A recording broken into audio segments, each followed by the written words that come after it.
हर हर महादेव। प्रिय भक्तों, हम आपको सुनाते हैं कर्माबाई की खिचड़ी की कहानी। तो चलिए सुनते हैं जगन्नाथ महाप्रभु और कर्माबाई की खिचड़ी की कहानी। घोर अंधेरा था। जगन्नाथ मंदिर में सिर्फ कुछ दियों की टिमटिमाती रोशनी गर्भगृह में पसरी खामोशी को तोड़ रही थी। मुख्य पुजारी परंपरा के अनुसार भगवान जगन्नाथ की मूर्ति को जगाने और स्टार्ट कराने के लिए प्रवेश करते हैं। दिए की रोशनी में भगवान का मुस्कुराता चेहरा चमकता है। पुजारी जी की आंखें रोज की तरह श्रद्धा से झुक जाती है, लेकिन आज कुछ अलग है। उनकी नज़र भगवान के ओठों के कोने पर अटक जाती है। वहाँ कुछ पीला सा लगा था, दाल और चावल सा, एक का एक दाना। यह क्या है? पुजारी जी सोचने लगे। वे करीब जाकर देखते हैं तो यह खिचड़ी का दाना है। भगवान के गालों पर हल्के पीले दाग हैं, जैसे किसी बच्चे ने जल्दबाजी में खाकर हाथ पोंछ लिया हो। राजन पुजारी जी का दिल बैठ जाता है। मंदिर में खिचड़ी का भोग तो शाम को लगता है, सुबह तो बिल्कुल नहीं। और गर्भगृह में इनके अलावा किसी को आने की इजाज़त नहीं है। यह पवित्रता अपवित्रता कैसे हो सकता है? इतनी अपवित्रता मंदिर में? पुजारी जी सोच में पड़ जाते हैं। भक्त जब सारे नियम तोड़ देते हैं तो भगवान भी अपने नियम तोड़ देते हैं। यह कहानी किसी भक्त की नहीं, बल्कि उस माँ की है जिसके लिए भगवान ने अपना सिंहासन छोड़ दिया। जरा सोचिए, भगवान के बेटों की ओटों की खिचड़ी कैसे पहुंची? कौन सा वह जगन्नाथ के द्वार पर पहुंच गया? वीडियो के अंत में आप एक सवाल पूछा जाएगा, जिसका जवाब आपको कमेंट में देना है। इसलिए हर दृश्य को ध्यान से सुनिएगा। राजा गणपति एक न्यायप्रिय और धर्मनिष्ठ शासक अपने मंत्रियों के साथ राज्य के मामलों पर चर्चा कर रहे थे। तभी घबराए हुए पुजारी वहां पहुंचे और पुजारी, आप इस समय यहाँ सकुशल तो है ना? महाराज पूछने लगे। महाराज, तब पुजारी बोली, महाराज, अनर्थ हो गया। यह कैसे है? कैसे कहते हैं? और चमत्कार भी है, दोनों है। और मंदिर में अपवित्रता आ गई है। समझ में नहीं आ रहा है कि क्या कहूँ। राजा खड़े हो जाते हैं। वह सोचते हैं कैसी अपवित्रता आ गई है। उस समय दरबार में सन्नाटा छा जाता है। स्पष्ट कहिए आचार्य, क्या हुआ? तब महाराज, आचार्य, आज घोर अनर्थ हो गया है। आज जब मैं भोर में गर्भगृह में गया तो मैंने प्रभु जगन्नाथ के श्रीमुख पर खिचड़ी के कण देखे। पूरे दरबार में कानाफूसी होने लगी। खिचड़ी? सुबह सुबह? यह असंभव है। क्या आपने स्वयं देखा है? कोई भ्रम तो नहीं है? महाराज, अपनी आंखों से मैंने देखा है, जैसे किसी ने प्रभु को भोग लगाया और उन्होंने स्वीकार भी किया है। पर सवाल यह है कि कौन और कैसे? मंदिर के सारे द्वार बंद थे, कैसे अंदर जा सकता है? गर्भगृह में तो मैं ही जाता हूँ और मेरे सिवा कोई नहीं प्रवेश कर सकता। और पुजारी राजा से यह बताने लगा। राजा गणपति की आंखों में चिंता के साथ साथ एक अजीब सी जिज्ञासा तैर जाती है। यह कोई साधारण घटना नहीं है। या तो मंदिर की सुरक्षा में कोई बड़ी चूक है, या फिर स्वयं प्रभु की कोई लीला है। पता लगाइए आप। आज मंदिर की सुरक्षा दुगनी कर दीजिए और एक परिंदा भी पर न मार सके। राजा का हुक्म पंडित जी मानने लगे और मंदिर की कड़ाई कर दी गई। एक परिंदा भी नहीं जा पाए। एक छोटी साफ सुथरी झोपड़ी तुलसी के पत्ते के पास मिट्टी के चूल्हे पर एक मिट्टी की हाड़ी धरी है। कर्माबाई, जिनके चेहरे पर उम्र की झुर्रियाँ से ज़्यादा ममता और फूलपन है, बाजरे की खिचड़ी बना रही हैं। उनकी हर हरकत में एक लय है, एक प्रेम है, एक भाव है। एक साधु ज्ञानंद वहां से गुजरते हुए रुकते हैं। देवी, तुम यह क्या कर रही हो? कर्माबाई मुस्कुराकर उनकी ओर देखती हैं और प्रणाम करती हैं कि महात्मा, आपने अपने लाला के लिए मैं भोग बना रही हूँ। मेरी लाला को खिचड़ी बहुत पसंद है। लाला को? तुमने अभी तक स्नान भी तो नहीं किया है। बिना स्नान किए भगवान को भोग लगा रही हो? यह घोर पाप है। शास्त्र इसके विरुद्ध है। कर्माबाई का चेहरा थोड़ा उतर जाता है, क्योंकि उन्हें मालूम ही नहीं था। वह तो भक्ति में प्रेम से भरी थी। वह सुबह उठते ही अपने पुत्र जगन्नाथ महाप्रभु के लिए खिचड़ी बनाती थी। उनकी आंखों में एक बच्चे जैसी उलझन है। पर महात्मा, महात्मा, मेरा लाला सुबह सुबह भूखा होता है। मैं ध्यान ध्यान में लगूंगी तो उसे भोग मिलने में देर हो जाएगी। वो बेचैन हो जाता है। स्त्री मूर्ख व्यक्ति का अर्थ अनुशासन है। पहले नियम पहले आते हैं, भावना बाद में। भगवान को तुम्हारी मैली खिचड़ी नहीं, शुद्ध मन और तन से दिया गया भोग चाहिए। कल से पहले स्नान के पूजा और भोग बनाना, समझे? कर्माबाई चुपचाप सिर झुका लेती हैं।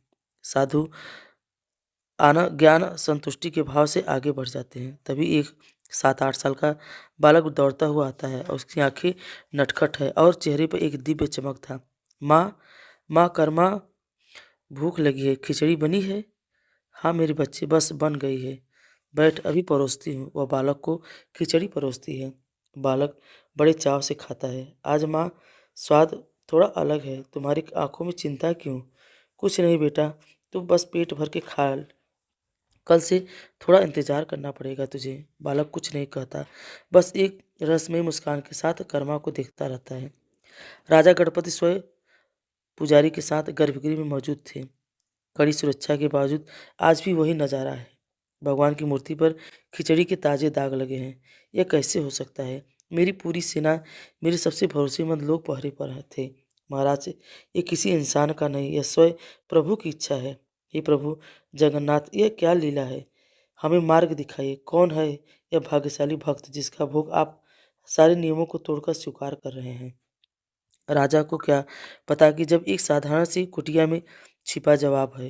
यह छिपा सा उस सवाल में जो सालों तक पहले राजस्थान के एक छोटे से गांव में भी पूछा गया था। क्या आपने कभी भगवान को रोते देखा है? अगर आपकी आंखों में भी नम हो गई हो तो वीडियो को अभी लाइक करके कमेंट में सिर्फ जय जगन्नाथ लिखिएगा। बल्कि अपनी भावनाओं, अपनी प्रार्थना या जो भी कहना चाहें जगन्नाथ के चरणों में अपनी अर्जी रखिएगा। देख बेटी कर्मा, हम पुष्कर जा रहे हैं। उनके माँ बाप बोले, 4 और 5 दिन लग जाएंगे। कर्माबाई के माता पिता अब वे तीर्थ में जाना चाह रहे थे और घर का और ठाकुर जी का ध्यान रखना था। आप चिंता मत करो, कर्मा बोलती हैं। बाबू, मैं सब कुछ संभाल लूंगी। कर्माबाई ने अपने पिता को सांत्वना देते हुए बोली। और आप सबसे जरूरी बात, ठाकुर जी को भोग लगाए बिना तू भी अन्न का दाना मुंह में मत डालना। जी बाबूजी, मैं रोज अपने हाथों से भोग बनाऊंगी। माता पिता चले जाते हैं। कर्मा और अगले दिन सुबह उठकर बाजरे की खिचड़ी बनाती हैं और एक कांसे की थाली में खिचड़ी, ऊपर से ढेर सारा घी और गुड़ डालकर वह उसे कृष्ण भगवान को छोटी सी मूर्ति के सामने रखती हैं कि प्रभु भोग तैयार है, मैं जरा गाय को चारा डालकर आती हूँ, आप खा लेना। भूख लगी होगी ना? आपको वह काम करके लौट आती है। थाली वैसी की वैसी रखी थी। अरे, आपने खाया नहीं? क्यों, क्या खिचड़ी अच्छी नहीं बनी है? कर्माबाई बोलती हैं। या गुड़ कम है या घी कम है। और थाली में गुड़ मिलाती हैं और फिर इंतजार करती हैं कि कुछ नहीं होगा। शाम हो जाती है। कर्मा को अब भी भूख लग रही थी। उसकी आंखों में आंसू आ जाते हैं। प्रभु, आप ऐसे क्यों कर रहे हैं? आप नहीं खाएंगे तो मैं भी नहीं खाऊंगी। मैं भूखी मर जाऊंगी। बाबू ने कहा है कि आपके बाद ही खाना खाना है। खा लीजिए ना। उसका भोलापन, उसका हठ और उसके आंसू गर्भगृह में पत्थर की मूर्ति को भी पिघला देती है। एक दिव्य प्रकाश फैलता है। मूर्ति से स्वयं भगवान श्री कृष्ण एक बालक के रूप में प्रकट होते हैं। कर्मा उन्हें देखकर डरती नहीं, बस मुस्कुराती है, जैसे उसे पता था कि वे आएंगे। रोती है, क्यों कर्मा, बस पर्दा लगा दो, मैं चुपचाप, भूख लगा है, खा लूंगा। अरे इतनी सी बात थी, पहले कह देते ना। प्रभु, ना आप भूखे रहते ना मैं तो उपवास करती। कर्मा अपनी ओढ़नी से पर्दा करके उन्हें अपने हाथों से खिचड़ी खिलाती है। भगवान पूरी थाली साफ कर देते हैं। राजा गणपति गहरी नींद में थे। उन्हें एक स्वप्न आता है कि स्वप्न में भगवान जगन्नाथ स्वयं उनके सामने खड़े हैं, पर उनका चेहरा उतरा हुआ है। प्रभु, आपके दर्शन के दर्शन दिए मैं धन्य हो गया। आप चिंतित हैं क्यों? मुझसे कोई भूल हुई क्या? राजा, तुम्हारी व्यवस्था बहुत अच्छी है, पर एक समस्या हो गई है।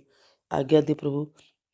पूरी मेरी एक माँ रहती है, कर्मा, और रोज सुबह सुबह मेरे बड़े प्यार से खिचड़ी खिलाती है मुझे और बड़े प्यार से बनाती भी है। मुझे उसके हाथ की खिचड़ी खाए बिना चैन नहीं मिलता। राजा हैरान हो गया।